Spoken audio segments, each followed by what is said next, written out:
Assalamualaikum, selamat pagi. Hari ni kita bawa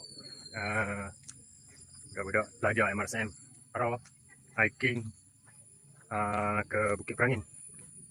InsyaAllah. Semoga semua selamat sampai ya. Mantap, terbaik. Okay, kita dah baru jalan 1,5 km menuju ke Bukit Perangin. Bawa budak MRSM. Tu dia. Budak-budak pun sampai.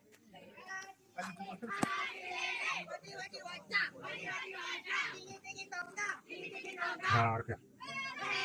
Ustaz. Diketuai oleh Ustaz Syami.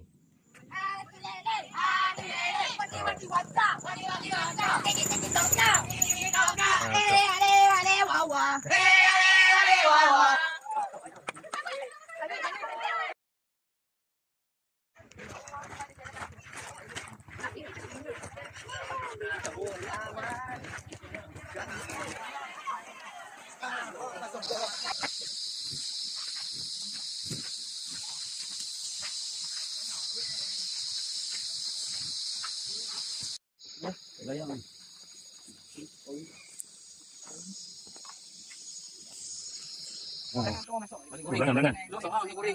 Berangan. Pokok berangan. Berangan.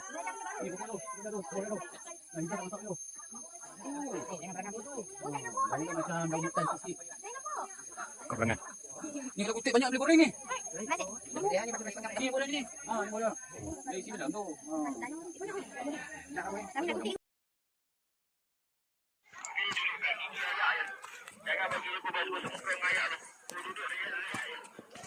Okey, baik.